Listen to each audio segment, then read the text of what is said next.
英国当局为了对付俄罗斯，无所不用其极，间谍、破坏、军援，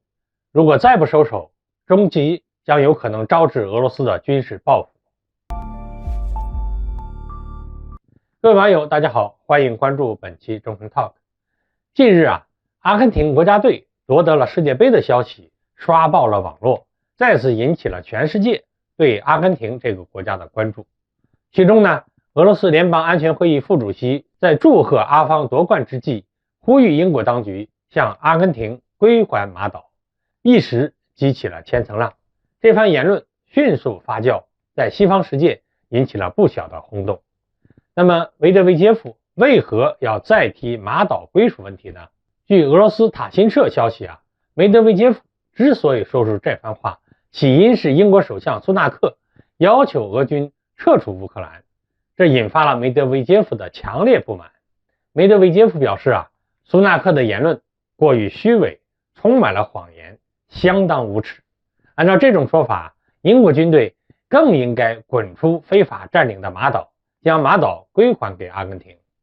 最后呢，梅德韦杰夫还鼓励阿根廷在外交领域也要向足球看齐，只有这样才能夺回属于自己的领土。俄乌冲突目前已经300天了，随着英美等西方国家的不断介入，局势呢是变得更加复杂，停战更是遥遥无期。而英国作为欧洲著名的搅屎棍，在俄乌问题上更是频频的煽风点火。近期英国政府更是宣布在明年要为乌克兰提供几十万枚火炮弹药。除此之外，英国还承认了英军出现在乌克兰的事实。在拱火俄乌冲突上，英国政府表现的是异常积极，不愧是美国的小跟班呢。结合英国当前的国情，明眼人都知道英国政府这是要转移英国国内的矛盾。面对英国国内的高失业率、高通胀等棘手问题，新任首相苏纳克无法在短期内找到解决办法，只能试图将民众的关注点转移到国外，混淆视听，为自己赢得时间。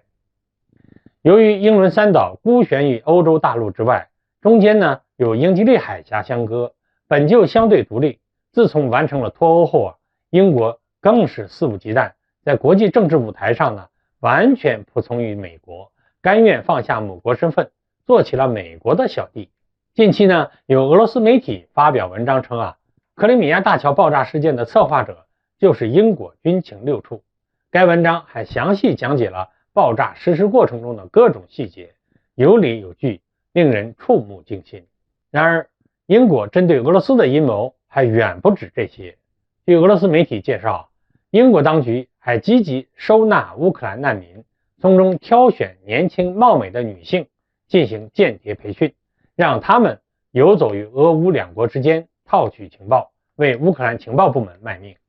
据悉，俄罗斯著名哲学家杜金的女儿就是死于一名乌克兰美女间谍之手。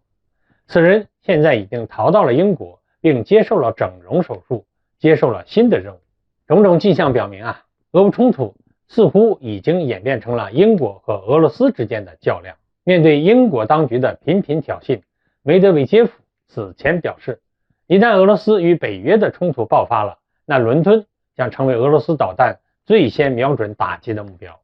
除此之外，最近俄罗斯部分杜马议员也曾经放话说，我们可以出动战略轰炸机轰炸伦敦，最后一次警告美国。事实上，俄罗斯和英国之间如今火药味十足，全都拜英国政府所赐。